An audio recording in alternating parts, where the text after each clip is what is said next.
Mais uma vez, a mídia corrompida tenta parar o governo Bolsonaro. Tudo o que eles fazem, tudo o que eles elaboram, sem mesmo saber se vai dar certo ou não, sem mesmo saber se vai funcionar ou não. Todos já começam a bater, a criticar, especialistas falam pela TV e todos criticam, e todos falam, e todos querem derrubar. Então você vai acompanhar o que o general disse, mas primeiro deixa o seu like aí, se inscreve no canal se você não é inscrito e acompanhe as explicações por que da mudança e acompanhe tudo na íntegra, porque as mídias não irão falar, as mídias tradicionais não irão mostrar, eles irão editar parte por parte para que o povo brasileiro não entenda. Então acompanhe aí. O modelo anterior nunca me agradou, porque sim, os dados somados puros não eram dados que eu achava o suficiente para os gestores. E eu quero dizer, ministro, que me parece que a gente vive uma distopia no Brasil. Acompanha aí a matéria. Eu ouvi atentamente toda a sua intervenção e o senhor disse e sinceramente, não falou nada. Com toda a tranquilidade e honestidade. Nós estamos vivendo a pior pandemia que a nossa geração já viveu. O Brasil já é o terceiro país com maior número de mortes. São 37.712 mortes. E não são números, são pessoas, são mães, são filhos, 700 mil pessoas contaminadas. Nesse meio tempo, nós tivemos 2 ministros demitidos, ou que saíram ou que foram demitidos, Mandetta e Tais, por seguir as recomendações da Organização Mundial de Saúde, ministro. Por seguir as recomendações da Organização Mundial de Saúde. E o senhor tem uma história no Exército Brasileiro, mas o senhor não é da área da saúde, ministro. O senhor indicou 9 pessoas que não têm currículo algum na área da saúde, ministro. De 12 vezes maior número de mortes por síndromes respiratórias neste período, agora, de combate ao Covid-19, que tudo leva a crer que é a subnotificação do número de mortes em função da ausência de testes. O senhor falou, investimos 1 bilhão para comprar equipamentos de proteção individual, ministro. Os nossos profissionais da saúde estão trabalhando sem máscara, sem condições. O Brasil tem mais mortos nos profissionais de saúde do que Itália e Espanha juntos, ministro. E o senhor fez uma apresentação que fala muito da missão, mas não apresenta, sinceramente, nenhum planejamento claro no combate à Covid-19, nenhuma, inclusive, lógica nessa tentativa de, ao não responder e não atender a nossa população na testagem, na prevenção e na ampliação do Sistema Único de Saúde, de ocultação de mortos, ministro. Não sei quem vocês querem enganar. Começou com o fim da divulgação nas redes sociais dos dados relativos à Covid-19. Depois, vocês acabaram com as coletivas, ministro. Não tem uma coletiva do Ministério da Saúde, ministro. Aí depois, vocês mudam o sistema de apresentação dos dados para as 22 horas, para que os jornais não possam veicular no horário dos telejornais, sobretudo do Jornal Nacional. Não sei quem vocês acham que enganam. Mudando esse discurso, o senhor vai ter que tornar esses dados públicos porque o Supremo Tribunal Federal deferiu o nosso pedido, do PSOL, da Rede, do PCdoB, e o senhor vai ser obrigado a fazer, ministro. Mas nós já representamos criminalmente na PGR, que infelizmente virou engavetador-geral da República, mas a pressão popular pode fazer com que o PGR denuncie para que a gente possa enfrentar essa pandemia, o que é surreal, ministro. Inclusive com a sua história. O Estadão perguntou, fez uma afirmação hoje que eu concordo. Se o senhor tivesse decência moral, quando o Bolsonaro lhe pediu para ocultar dados, o senhor deveria ter pedido demissão, ministro. Porque nós estamos falando de vidas, nós estamos falando de dados, nós estamos falando da forma como o mundo inteiro trata e divulga os dados da pandemia. Deputada Fernanda, peço para encaminhar para finalização. Porque o ministro não respondeu claramente a pergunta da deputada Carmen, então vou ser clara. Sobre os óbitos, os 2 registros estão lá, de forma transparente. Qual é o que vale? Hoje o senhor falou na coletiva do Ministério da Saúde, que ia ser da data do óbito, depois da data registrada, e aí hoje o senhor se confundiu quando foi responder a pergunta da deputada Carmen. E se o senhor não se preocupa com a repercussão internacional, já que estamos na contramão do mundo inteiro, essas medidas de ocultação de dados que vocês estão fazendo? Não vai sobrar tempo, presidente Luizinho, mas é um absurdo também que alguém que não é da área da saúde tenha liberado um protocolo para testes e para liberação, de cloroquina sem nenhuma comprovação de resultados, né? Ao contrário, tem até dados em contrário. Vocês liberaram essa liberação da cloroquina em Deputada vários Fernanda, estados, nos protocolos. Então, eu quero lhe perguntar, eu vou agradecer. Ministro, em que embasamento científico o senhor se baseou e concluiu por... Ministro, eu adoraria acreditar que foi um problema de comunicação, a não divulgação dos dados.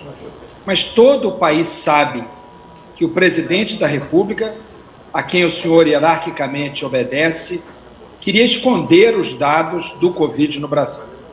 Não há a menor dúvida em qualquer pessoa minimamente informada a esse respeito. Primeiro, ele procurou determinar o atraso da divulgação dos dados para que o jornal televisivo de maior audiência no país, o Jornal Nacional, não pudesse transmitir ao vivo as últimas notícias do aumento de mortos. Retardou para as 10 da noite esse anúncio. E depois, percebendo que isso não resolvia o problema, porque as televisões fariam plantões e divulgariam a qualquer momento o número de mortos, tentou esconder o número de mortos, a ponto das mais diversas organizações terem tido que se apressar para garantir que o país soubesse quantos morreram e quantos foram infectados pelo Covid. Portanto, infelizmente, ministro, não foi um problema de comunicação. Infelizmente, não foi uma falha no diálogo. O que houve foi um desejo deliberado do presidente da República de esconder do país o número de mortos. Isso também é a razão pela qual se fala em mudar a metodologia na contagem. É claro que, para um governo que só quer divulgar o número de mortos no dia, aqueles que forem diagnosticados como tendo morrido por Covid, depois do dia em que morreram, não apareceriam em contabilidade nenhuma. Era isso que a deputada Carmen Zanotto queria perguntar, se só se fala do dia, aqueles que só forem identificados como mortos pelo coronavírus depois, cairiam no limbo, no esquecimento. Então, é um absurdo que o governo tenha feito isso. Felizmente, a Justiça já deliberou a respeito. Deputado Molon, peço só para concluir, peço desculpas, é só pelo conjunto de colegas aqui, inscritos e ansiosos, me perdoem. Falarei num tempo menor do que me cabe, presidente, em respeito aos colegas. Eu não acredito que todo esse ruído foi apenas comunicação. Nada na vida é fator de uma condicionante. Nada na vida é fator de uma condicionante. São várias condicionantes que fazem uma resultante. Senhores, nós estávamos fazendo mudanças do processo.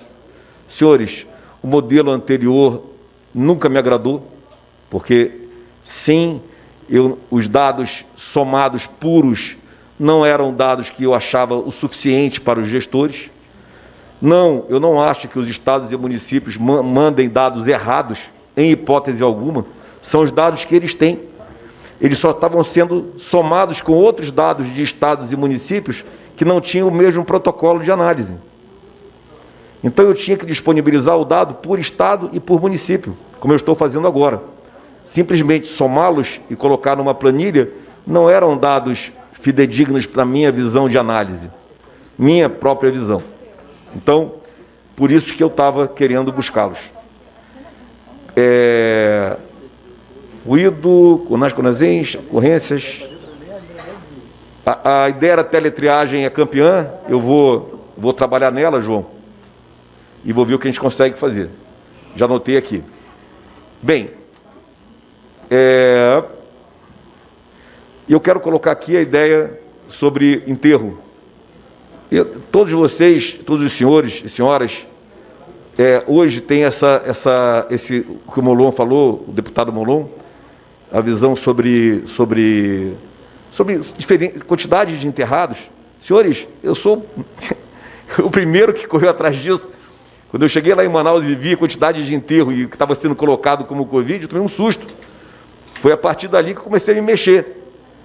E coloco a real... claro que se você precisar ter todos os testes para dizer que é Covid, acaba sendo subnotificado. Isso é uma realidade. Não tem como dizer que não é. Como é que vai mudar esse protocolo? Como é que quem muda? Como é que isso vai fazer dar segurança para a informação? Isso é uma luta constante. tá? Então, deputado Molon, a quem eu sempre observei bem no Rio de Janeiro, é isso mesmo, vou até tirar, é exatamente isso aí que eu estou atrás. A gente quer equilibrar a informação de verdadeiras quantidades de enterro com relação à realidade do que está colocado no certificado de óbito. Não combina. Não combina a cara com o que está vendo. Tem 20 mortos em média, estão morrendo 100 naquele dia, e está dizendo que tem 15 de Covid? Isso tem que ter um outro grau de observação. E é isso que eu venho batido todos os dias no Ministério. Nós precisamos ter os números reais. E os números reais, às vezes, pode ser para um lado ou para o outro, interessante para A ou para B. Mas para nós tem que ser o real. Tá bom? E é isso que eu estou buscando. E concordo, gênero, número e grau, que a próprio protocolo de confirmação do caso acaba dificultando a notificação efetiva no final da certidão ou da declaração de óbito e acaba indo para a síndrome respiratória grave. Foi uma das primeiras coisas que eu verifiquei pessoalmente e tenho combatido isso aí todo dia. Que o Open Data SUS, uma resposta técnica, desculpa de ser técnico, ele mantém os dados todos online, tá? Open Data SUS é um site, das conexões que o Ministério tem. Não sou especialista, depois eu posso dar uma resposta por escrito, mesmo que a gente não tenha todos os dados disponibilizados no site, entrando no Open Data SUS sempre esteve disponível, segundo a posição técnica minha aqui. É isso aí, galerinha do canal. E se você puder, compartilhe este vídeo o máximo que você conseguir, para que mais pessoas fiquem sabendo de tudo que estão fazendo. Até a próxima!